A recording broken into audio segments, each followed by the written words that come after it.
Tangis sejalan dengan tabiat manusia dan membawa akibat yang terpuji jika sesuai tempat, tidak melampaui batas, dan tidak menyimpang arah. Tangis merupakan bukti kelembutan hati, juga pertanda jauhnya kekerasan hati. Tangis bentuk takarrub terbesar yang dilakukan oleh para ahli ibadah. Cara yang paling banyak dilakukan oleh orang yang takut kepada Allah untuk menggapai kasih sayangnya. Salah seorang dokter pada zaman klasik Islam berkata kepada seorang laki-laki yang terlalu khawatir melihat bayinya menangis, "Jangan khawatir, tangisan itu lebih bagus untuk perkembangan tubuhnya dan kesehatan matanya." Suatu ketika ada yang mengatakan kepada Safwan bin Mahraz saat terus menangis dan mengingat-ingat kesedihannya, "Panjangnya tangis bisa mengakibatkan kebutaan." Safwan menjawab, "Maka itu adalah kesyahidan bagi mata." Dia pun terus menangis hingga benar-benar buta. Oleh karena itu, dulu banyak orang yang dipuji dan dikenal karena tangisannya. Maka dalam sejarah Islam ada nama yang disematkan kata tangisan pada namanya, seperti Yahya al-Bakka, Yahya yang banyak menangis. Juga Haytham al-Bakka, atau yang banyak menangis. Safwan bin Mahraz sendiri juga terkenal dengan julukan al-Bakka, artinya orang yang banyak menangis. Tangis adalah fitrah. Bila datang biasanya tidak bisa dibendung. Dalam agama menangis boleh dilakukan, asal tidak disertai sikap yang menunjukkan penolakan terhadap ketentuan Allah. Nabi SAW bersabda, "Sesungguhnya Allah tidak akan menyiksa karena air mata atau kesedihan hati, tetapi akan menyiksa atau menyayangi karena ini." Beliau menunjuk lidah. Yazid bin Maisarah berkata, tangis terjadi karena 7 hal, yaitu tangis karena gembira, tangis karena sedih, tangis karena cemas, tangis karena pamer, tangis karena sakit, tangis karena syukur, dan tangis karena takut kepada Allah Subhanahu wa Ta'ala. Tangisan inilah yang setetes air matanya mampu memadamkan lautan hati. Tangisan inilah yang paling jujur dan paling kuat menggambarkan hati yang takut. Tangis terkadang menjadi bukti kejujuran seseorang dan terkadang juga dijadikan sarana untuk menutupi kebohongan.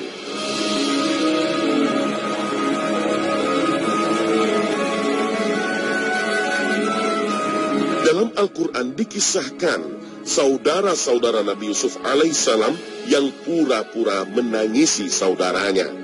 Allah Subhanahu wa Ta'ala berfirman, kemudian mereka datang kepada ayah mereka pada petang hari sambil menangis. Tangisan karena takut kepada Allah Subhanahu wa Ta'ala inilah yang paling utama dan memiliki kemuliaan tertinggi.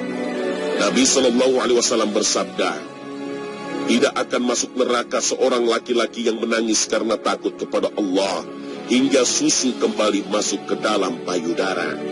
Beliau juga bersabda, tidak ada sesuatu pun yang lebih dicintai oleh Allah daripada 2 tetes dan 2 jejak, yaitu setetes air mata karena takut kepada Allah dan setetes darah yang ditumpahkan di jalan Allah.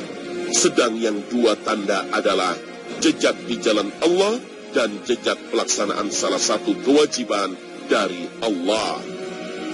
Dalam hadis lain, Rasulullah SAW menjelaskan bahwa orang yang berzikir sendirian sambil berlinang air mata termasuk salah satu yang mendapatkan naungan dari Allah di saat tidak ada naungan lain selain naungannya.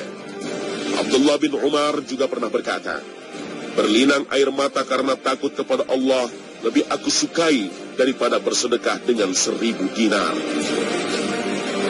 Ka'ab al-Ahbar, seorang sahabat Nabi, juga mengatakan, menangis karena takut kepada Allah hingga air mataku mengalir di kedua pipiku lebih aku sukai daripada bersedekah dengan emas seberat tubuhku.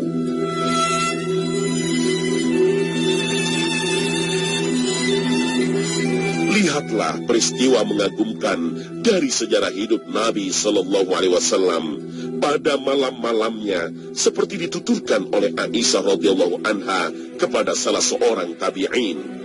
Pada suatu malam beliau bersabda, "Hai Aisyah, biarkan aku beribadah kepada Tuhanku malam ini." Aku berkata, "Demi Allah, aku senang berada di dekatmu dan menyukai apa yang membuatmu senang."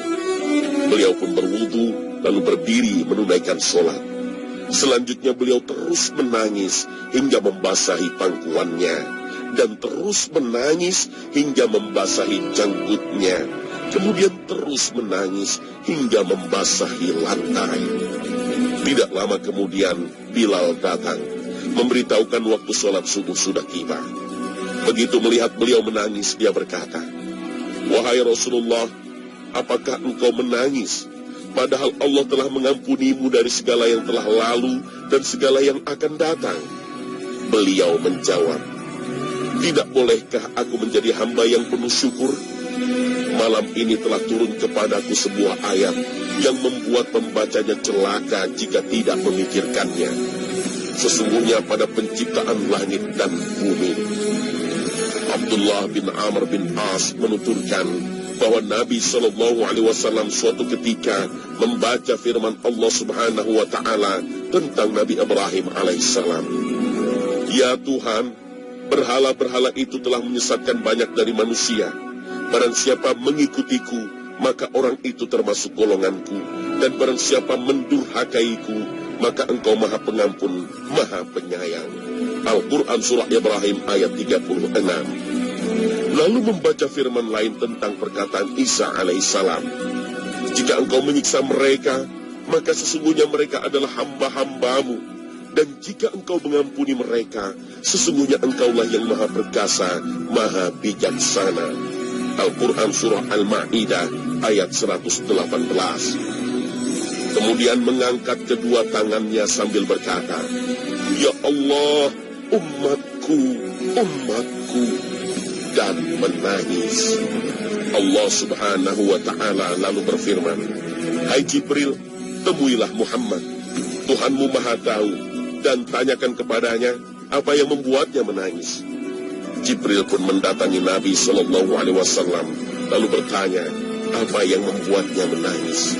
Dan Nabi pun memberitahukan apa yang dia katakan, sedang Allah lebih tahu. Allah berfirman lagi, "Hai Jibril, temuilah Muhammad dan katakan kepadanya, kami akan membuatmu ridha terkait dengan umatmu dan tidak akan membuatmu sedih."